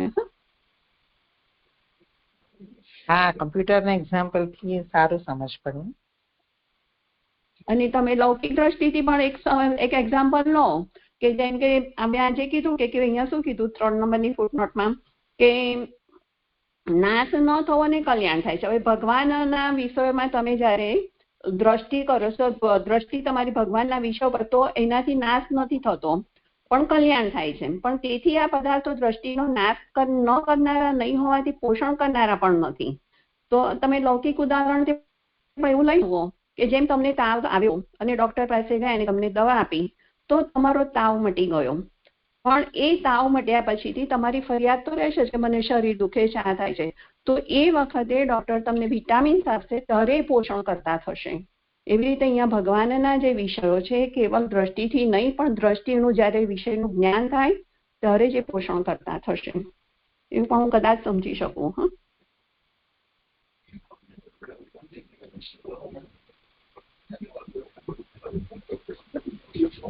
હા, જે દંડવત પ્રણામ. અહીંયા આમણે અત્યારે જ હમણાં સમજાવ્યું એમાં જે લાઈન છે કે જે ભગવાનના સંબંધવાળા વિષયો છે, પર્ટિક્યુલર પ્રભુના સંબંધના એક બાજુ વિષયો છે, તેઓ પણ સ્વરૂપથી કલ્યાણ રૂપ નથી. એટલે આમણે જે એક્ઝામ્પલ આપ્યું એ જ રીતે કે જે ડોક્ટર દવા આપે છે એ રીતે તાવ ઉતારવાની દવા રૂપ છે પણ એ કલ્યાણ રૂપ નથી. એટલે કે તમને ફૂલ્લી સ્વસ્થ નહીં કરે, એમાં પણ વિટામિનની જરૂર પડશે જ આગળ જઈને. એવી રીતે અહીંયા પ્રભુના સ્વરૂપ છે આંખ સામે વિષયનો સંબંધ વાળું, પણ એનું જે જ્ઞાન થવું જોઈએ, કારણ કે પ્રભુ પોતે સચ્ચિદાનંદ રૂપ છે અને ચિદ રૂપ છે, જ્ઞાન પ્રગટ કરે. તો એ જ્યાં સુધી એ જ્ઞાન નહીં થાય ત્યાં સુધી એ પોષણ નહીં કરે. એવું વિટામિનનું જે હું આવું સમજી, બરાબર છે બેન?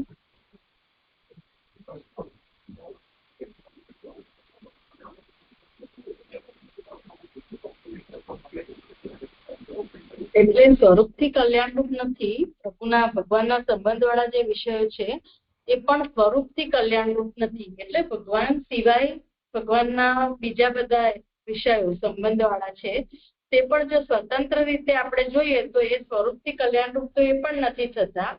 ભગવાન સિવાય કોઈ નથી થતું. એટલે અહીંયા જે જ્ઞાન કહ્યું છે ને એ પણ ભગવાનનું રૂપ જ એ જ્ઞાન જ દ્રષ્ટિનું પોષણ કરનાર છે અને જ્ઞાનની ઇન્દ્રિયોનું તે ભગવાનનું રૂપ જ ધર્મ છે એટલે જ કહી રહ્યા છે.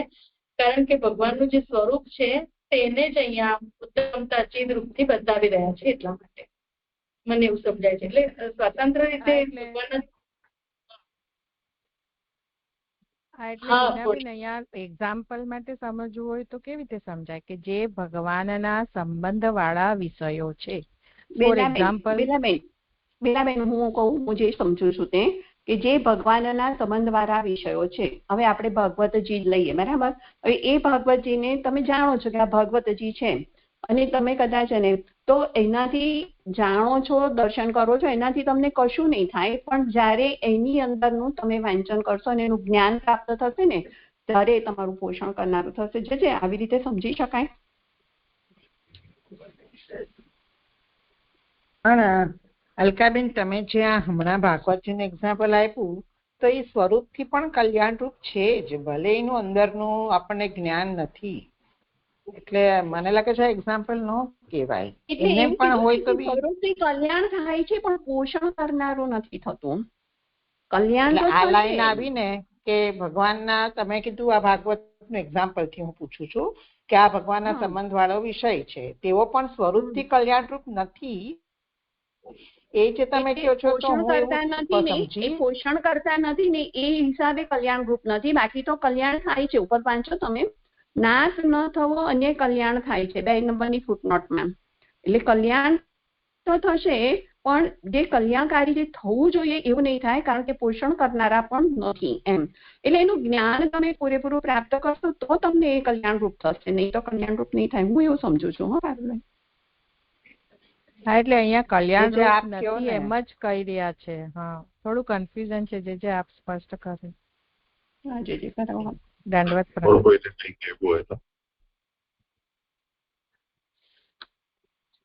પ્રણામ. જે એટલે આપણે કોઈ બી વિષય ને વિષયની દ્રષ્ટિએ જોઈએ તો એ જોવામાં આપણામાં રહેલી વિષયતા કામ કરતી હોય છે.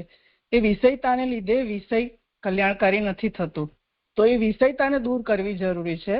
તો એ આપણામાં રહેલું જ્ઞાન એ વિષયતા દૂર કરશે તો એ વિષયોને પણ જોવાની દ્રષ્ટિ ખુલશે, તો એ પોષક થશે. એટલે જ્ઞાન થશે ને તો આપણામાં રહેલી વિષયતા દૂર થાય, તો એ વિષયતાને બદલે આ વિષયમાં જ આપણે ભગવત દ્રષ્ટિ રાખી શકીએ. તો એ જ્ઞાન દ્વારા થશે.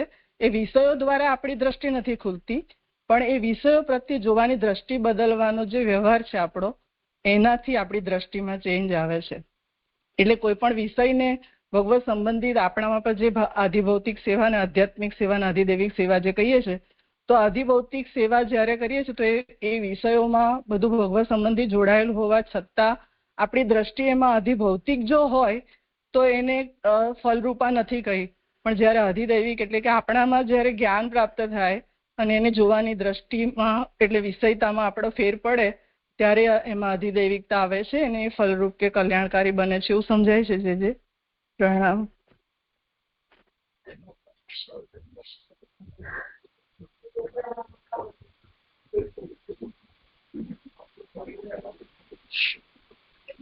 શું લાગે છે? બોલો.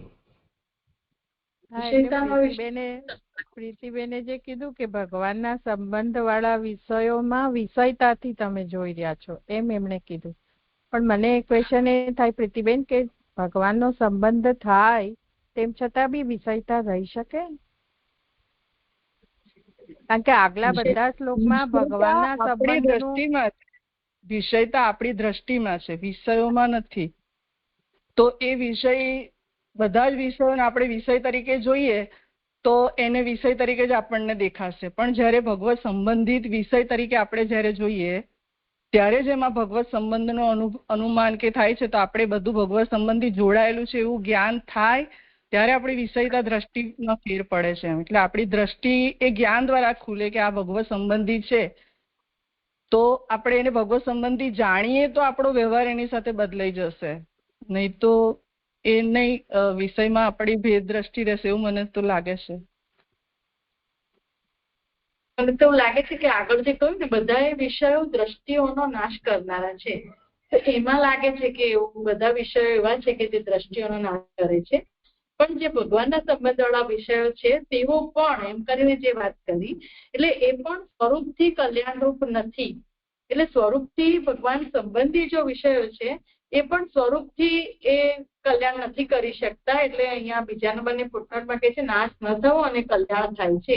તેથી આ પદાર્થો દ્રષ્ટિનો નાશ ન કરનારા નહીં હોવાથી એટલે કે દ્રષ્ટિનો નાશ કરનારા હોવાથી પોષણ કરનારા પણ થતા નથી. તેથી તેઓ પણ કલ્યાણરૂપ નથી એવો અર્થ છે. એટલે સ્વરૂપથી એ જે શબ્દ વાપર્યો છે ને તો તેઓ પણ સ્વરૂપથી એટલે કે પ્રભુનું જે સ્વરૂપ છે ને એ સ્વરૂપ જે કલ્યાણ કરનારું બને છે એવું બીજું ભગવાનના સંબંધવાળા વિષયો પણ કલ્યાણ કરનારા બનતા નથી, પોષણ કરનારા બનતા નથી એવું અહીંયા કહી રહ્યા છે. એટલું મને એવું સમજાય છે.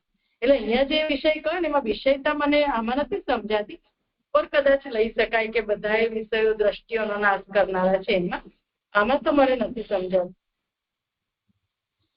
મને લાગે છે હિનાબેન તમે આખું જુદું કહો છો કે ભગવાનના વિષયો પોષણ નહીં કરે અને ભગવાન કરશે. આઈ થિંક તમે એવું કંઈક કહો છો, બે અલગ અલગ વાત.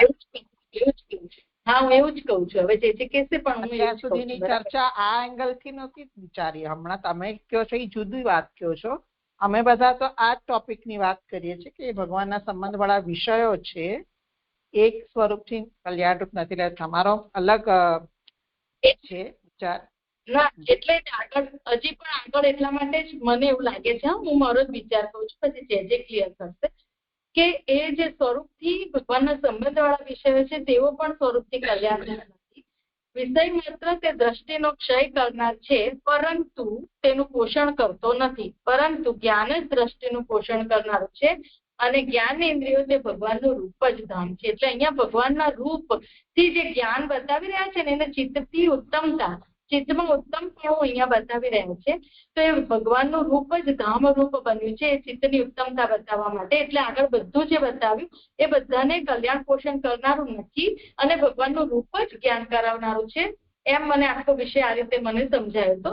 જે કે છે વિશેષ પણ મને સમજાય. એટલે આમાં છે ને તો ચિત્ત એટલે કે જ્ઞાન લેવાનું છે. તો એવી રીતે આપણે જોઈએ ને તો ખ્યાલ આવે કે તો ભગવત સંબંધિત જે જ્ઞાન છે ને તો વિષય માત્ર દ્રષ્ટિનો ક્ષય કરનાર છે. એટલે કોઈ બી વિષય તમે વિષય તરીકે જોશો તો એ તો દ્રષ્ટિનો ક્ષય જ કરશે. તો દ્રષ્ટિનો ક્ષય મીન્સ કે આપણામાં વિષયતા પેદા કરશે. પણ જો એમાં જ્ઞાન થાય કે આ ભગવત સંબંધી છે તો એવા જ્ઞાનને લઈને પછી એ વિષયમાં આપણી દ્રષ્ટિ બદલાઈ જવાથી એ વિષય આપણને એ વિષય પણ પોષણ કરનારું થાય. તો એ વિષય કેવી રીતે પોષણ કરનારું થાય કે જ્ઞાનની દ્રષ્ટિને લીધે એ વિષયમાં આપણી વિષયતા નહીં ભગવત સંબંધ પેદા થયો છે. તો એ જ્ઞાન એ ભગવત સંબંધી જ્ઞાન જે છે ને એ સ્વરૂપ ભગવાનનું ચિત્ત સ્વરૂપ છે એવું મને તો અહીંયા લાગે છે.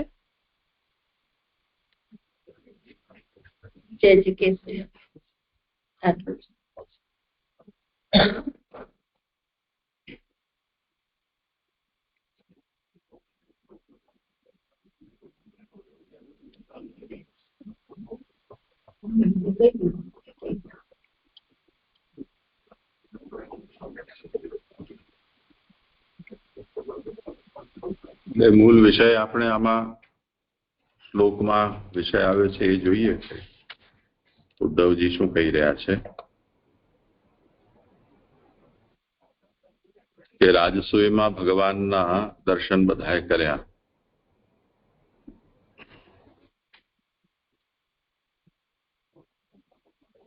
એ જે રૂપ ભગવાનનું જોયું એ બધાના દૃષ્ટિના કલ્યાણના ધામ રૂપ હતું. તો દ્રક સ્વસ્ત્યયનમ, દ્રક એટલે આંખો, સ્વસ્તિ એટલે કલ્યાણ, અયન એટલે ધામ.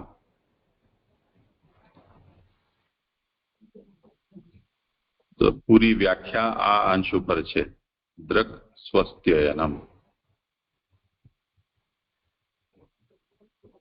હવે એ રૂપ શું અહીંયા જ પહેલી વાર કોઈ જોયું હતું એવું તો છે નહીં.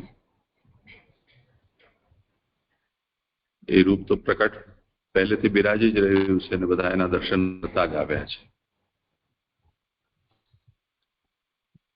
તો એ જ ભગવાનનું રૂપ છે જે સચ્ચિદાનંદ અહીંયા વર્ણન કરવામાં આવી રહ્યું છે. તે જ રૂપ તે પૂર્વે પણ બધાએ સચ્ચિદાનંદ સ્વરૂપ જોયેલું જ હતું. દેવદાનો માનવ બધાએ જ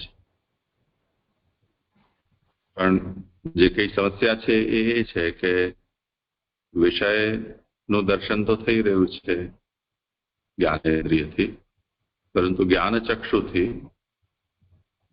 જ્ઞાન સ્વરૂપ દર્શન નથી થઈ રહ્યું.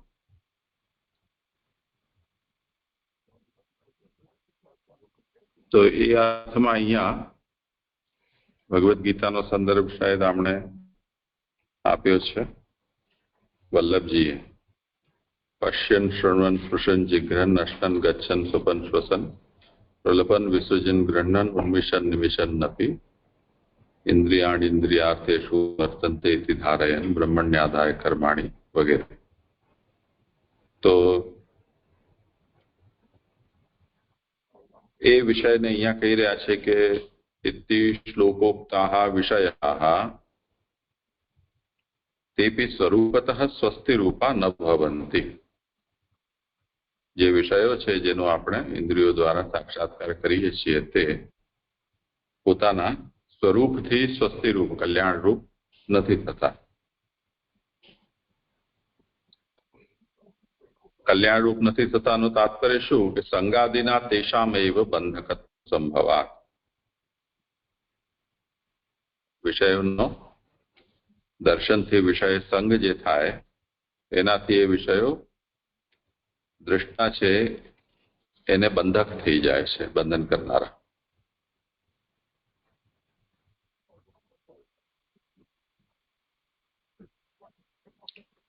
તો એવી રીતે અહીંયા પણ यदि વિચાર કરવામાં આવે તો સર્વેપી વિષયા, આ જે નિરૂપણ છે એ તો પહેલા સામાન્ય વાત સમજાવી રહ્યા છે, પછી એને લાગુ કરવામાં આવશે મુખ્ય ભગવાનના સંબંધમાં જે છે તે કે દૃષ્ટિનામ સ્વસ્તિ કલ્યાણ રૂપમ અયનમ સ્થાનમ. ભગવાનનું જે રૂપ છે એ દૃષ્ટિઓનું કલ્યાણ રૂપ સ્થાન છે. સર્વેપી વિષયા દૃષ્ટિનામ નાશકા. હવે ભગવાનનું આ રૂપ કલ્યાણનું ધામ કેવી રીતે છે અને તે સિવાયનું વ્યાવર્તન કેવી રીતે થશે એ કહેવામાં આવી રહ્યું છે કે સર્વેપી વિષયા દૃષ્ટિનામ નાશકા. બધા જ વિષયો દૃષ્ટિનાશક હોય છે. એ ભગવદ વિષયા તેપી સ્વરૂપતઃ કલ્યાણ રૂપા ન. ભલે દૃષ્ટિના નાશક ન હોય પરંતુ કલ્યાણ રૂપ તો નથી. કિમ બહુના વિષય માત્રમેવ તદ્દૃષ્ટિ વ્યયજનકમ ન તુ પોષકમ. એટલે બહુ શું કહેવાનું કે એનું વિષય રૂપ હોવું એ જ દૃષ્ટિનો વ્યય કરનારું છે, એનું પોષક નથી. તો જ્ઞાનમેવ તુ દૃષ્ટિ પોષકમ. દૃષ્ટિનું જે પોષક છે તો જ્ઞાન છે. અને જ્ઞાનેન્દ્રિયાણામ તદેવ અયનમ. જ્ઞાનેન્દ્રિયોનું એ જ સ્થાન છે કે ધામ છે. હવે જ્ઞાનેન્દ્રિયો અને વિષયમાં રહેલું જે જ્ઞાન છે તે એ બંને જો સજાતીયતા હોય એમાં તો એની વૃદ્ધિ થાય એટલે પોષણ થાય. તો સજાતીય એવ પ્રવિષ્ટમ સજાતીયમ વર્ધતે. સજાતીયમાં જે પ્રવિષ્ટ થાય એ સજાતીયની વૃદ્ધિ કરે. તે વિષય પક્ષેપી. તેથી યદિ અહીંયા ભગવાનનો આ જે રૂપ છે એ દૃષ્ટિનું કલ્યાણ કરનારું સ્થાન કેવી રીતે બને છે, એવી રીતે આ જે રૂપ છે ભગવાનનું એ વિષય તરીકે યદિ એને વિચાર કરવામાં આવે તો પણ કચિત ધીર પ્રત્યેક આત્માનમ ઐક્ષત ઇતિ ન્યાયેન. તો આ વચનમાં જેમ કહેલું છે કે કોઈ ધીર પુરુષ છે પ્રત્યેક આત્માને જુએ છે તેવી રીતે યદા જ્ઞાનમેવ પશ્યતિ ચક્ષુઃ તદા સ્વસ્તેનમ ભવતિ. તો આંખો જો જ્ઞાનને જુએ છે તો એ કલ્યાણનું સ્થાન બને છે. તો ચક્ષુષઃ ચક્ષુ, ભગવાન જે છે એ આંખોની પણ આંખો છે, કાનના પણ કાન છે વગેરે વગેરેમાં દૈહિક ઇન્દ્રિયોનું આધિદૈવિક સ્વરૂપ છે ભગવાન છે એનું નિરૂપણ ત્યાં કરેલું છે. તેને કારણે તદા ત્રિલોકસ્ય યા બુદ્ધિ જાતા તામ આહ. એટલે આ રાજસૂયમાં ભગવાનના એ કલ્યાણ સ્વરૂપનું દર્શન બધાએ કર્યું ત્યારે ત્રણેય લોકોની જે બુદ્ધિ થઈ એ કેવી થઈ કે ચિદ્રૂપે ભગવત શરીરે કૌશલમ જગત કરતું ગતમ. યા તો આપણે એનો અર્થ એમ કરીએ કે અહીંયા વિધાતાએ પોતાની સામર્થ્ય ઉત્તમોત્તમ સામર્થ્ય પ્રગટ કરીને એને પૂર્ણ વિરામ મૂકી દીધું છે, અથવા આના જેવું કંઈ આટલું બધું જગત સર્જન કર્યું તેમ છતાં પણ આવું એ પોતે કરી શક્યા નથી. આ જાતનું બધાને જ્ઞાન થયું. તો એ જ્ઞાનથી ભગવાનની અગ્ર પૂજા બધા લોકોએ સ્વીકાર કરી. એટલે અહીંયા જે ઉત્થાનિકામાં નિરૂપણ કર્યું છે તે અનુસાર આ ચિદુત્કર્ષ બતાવ્યો છે. સદુત્કર્ષનું નિરૂપણ કર્યા પછી અહીંયા ચિદુત્કર્ષનું નિરૂપણ થયું.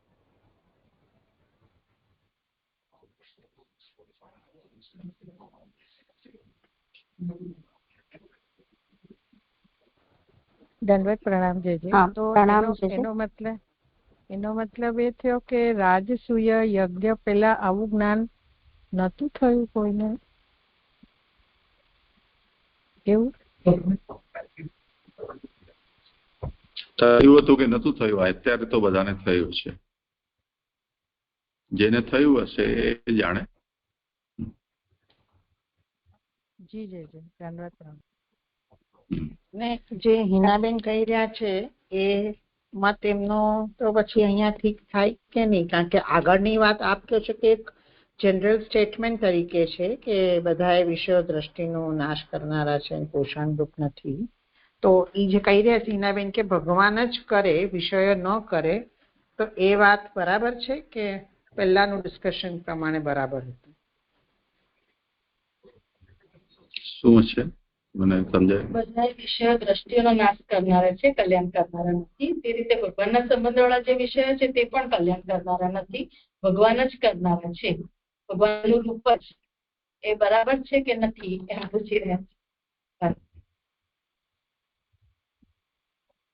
તો જે આખું ક્લિયર કર્યું ને છેક સુધી ચક્ષુના ચક્ષુથી એ પ્રમાણે જ લેવાનું છે. બરાબર, જે કરાવ્યું સમજી લઈશું ને તો થઈ. હા હા ભલે. મને પણ હમણાં જ પ્રણામ સમજાયું છે. મને પણ આ જે આ ન સમજાયું કે ભગવાનના સંબંધ વાળા વિષયો એટલે એને એક્ઝામ્પલ તરીકે લેવું હોય તો સંબંધ વાળા વિષયમાં શું એક્ઝામ્પલ લઈ શકાય?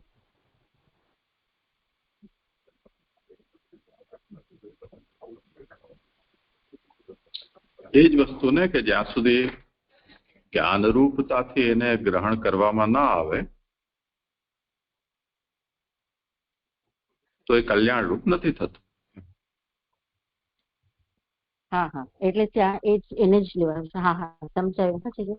અને આ જે મૂળમાં કાઠને જે વર્ડ આપ્યો છે ને એનું એક્ઝેક્ટ મિનિંગ શું થાય એ મને સમજ નહીં પડતી. અહીં તો કદાચ તેવું લખેલું છે કે એમ માનેલું, એ માનેલું એ જ મિનિંગ. એટલે પૂર્ણતાથી, સંપૂર્ણ રીતે એનો અનુવાદ કરેલો છે.